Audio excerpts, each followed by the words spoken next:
3 حاجات ناس ما تعرفهاش عني. ان انا شخص يعني انتروفيرت شويه، ممكن ابان ان انا يعني فريندلي او كده، بس في الحقيقه لا، بحب ان انا ابقى في البابل بتاعتي يعني اكتر. ان انا بتكسف قوي، بس يعني ممكن يبقى باين برضو. بلعب بوي ذا اوفيس. بحب قوي الاجواء في المكتب. بحب قوي شخصيه مايكل سكوت. وفي نفس الوقت عندي اجابه تانية، ان انا احب اكون في مسلسل الرجل العناب، عشان بحب قوي العالم ده وعصفور. فدول المسلسلين ان انا احب ابقى في العالم بتاعهم، يعني حاجات عبثيه كده. رام الله، يعني اظن الاسم بقى منتشر شويه. هي بنت سوريه وفلسطينيه، بس بقى لها فتره عايشه في مصر كذا سنه، سنين يعني. تيجي مصر لوحدها وبتحاول ان هي تعتمد على نفسها، وبتمر بظروف كتير صعبه. فده بيبقى في الهيستوري بتاعها، ممكن احنا مش بنشوفه في المسلسل، والعلاقات اللي هي بتمر بيها.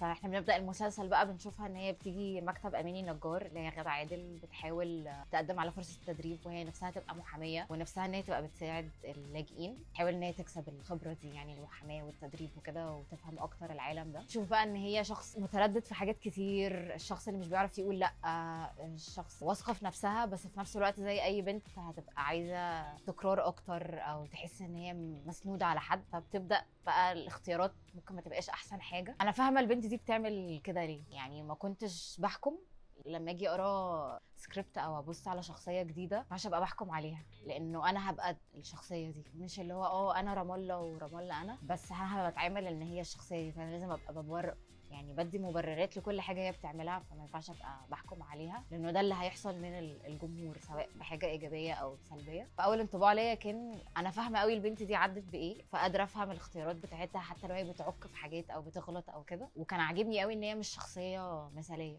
ان هي بس البنت الكيوت اللي بتيجي المكتب كذا حد يبدا يعجب بيها، فهي من الاول تبقى موجوده عشان بس تساعد نديم في كل حاجه، لان الموضوع ساعتها هيبقى 2 دي شويه، مش ان هي شخص حقيقي، فان هي عادي بتغلط وليها قصصها وليها المشاكل بتاعتها. فده كان انطباعي عنها، انه انا عارفه ان هي هتعك، بس انا فاهمه هي بتعك ليه.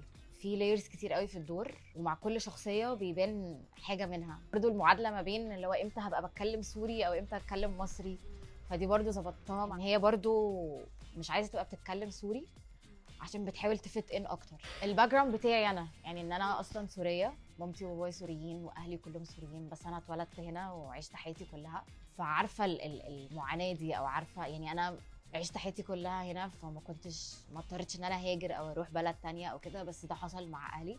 فالباك جراوند بتاع رام الله دي حاجه انا عارفاها وعايشاها مع اهلي طول الوقت، فكنت فاهمه قوي هي جايه منين.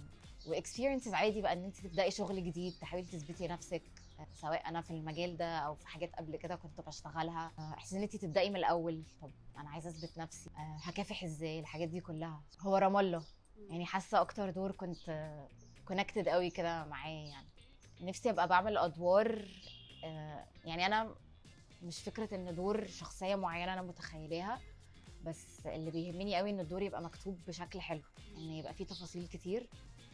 فالورق مساعدني ان انا ابقى فاهمه الشخصيه قوي، وفي نفس الوقت في مساحه ليا ان انا بقى اضيف. بحس ان في شخصيات كتير ممكن تبقى عارفه اللي هو متاخده من على الوش شويه، اللي هو الموضوع سطحي. فنفسي الشخصيات اللي هي مش لازم يبقى حاجه تراجيدي، انا بحب اللي هو الصعوبيات قوي، اللي هو تقطيع شرايين كده. فدي الحاجات اللي انا بحبها، او بحس ان انا فيها حاجات اقدر اشتغل فيها قوي. والله انا كل فتره كده بعمل ريفلكشنز مع نفسي، اللي هو ايه ده، انا هنا دلوقتي، انا من 2 أو 3 أو 5 ما كنتش هتخيل ان انا هنا دلوقتي، بالذات بعد الفيدباك بقى بعد حاله خاصه، اللي هو ايه ده، الناس كلها بتتكلم عنه وترندنج قوي بقى على السوشيال ميديا، والناس في الشارع اللي هو انتي رام الله كده. فالموضوع بيخض شويه كده، اللي هو ثانيه واحده بس اقعد استوعب اللي بيحصل. فهقول لنفسي لا، يعني كملي، اللي هو لو انت شايفه حاجه كملي فيها. لان انا كنت برضو في مرحله كده في النص، بعد مثلا 3 أو 4 سنين ان انا بدرس تمثيل، قررت انه لا، انا هبطل، عشان انا حاسه مش بوصل لاي حاجه، الموضوع صعب قوي، محدش عايزني، محدش بيكلمني. انت ازاي بتتعاملي اصلا مع الريجكشن؟ لان عارفه في لحظات كده بتبقي حاسه اللي هو اكيد سواد بعد كده، اكيد مفيش حد يعني هيبقى عايز يشتغل معايا. انا بحب احمد زكي قوي، بحس ان هو شخص يعني ممثل بيعرف يغير جلده، زي ما بيقولوا، لو يغير جلده. دلوقتي في سوشيال ميديا، فانت شايفه الممثل بيتكلم ازاي، حياته الشخصيه ازاي، صوره وهو مسافر، الحاجات دي كلها. فتبقي حاسه ان انت، انا عرفت مثلا فلانه او فلان قوي، فلما يجي يعمل دور بعيد عن الصوره اللي هو حاططها على السوشيال ميديا، بتبقي حاسه اللي هو ايه ده، انا مش مصدقاك. فده غصب عننا بقى موجود خلاص، ده الواقع. فان انت ازاي تحاولي تطلعي بره نفسك، بس ستيل انت هيبقى طول ما انا بعمل اي دور في جزء مني كهاجر. انا برضو نبرة صوتي، شكلي، حركات ايدي، الحاجات دي كلها. بس ازاي ان انا احاول افصل شويه من ده وابقى بقى في الشخصيه دي قوي. فبحس ان احمد زكي يعني وصل لمرحله كده اللي هو كان بيتقن قوي الحته دي. فنفسي ان انا اوصل لده. يعني اكيد ده هيجي بعد سنين، انا لسه في الاول. بس ده بالنسبه لي حاجه يعني ببص لها قوي كده، اللي هو ايه ده، بنبهر قوي يعني.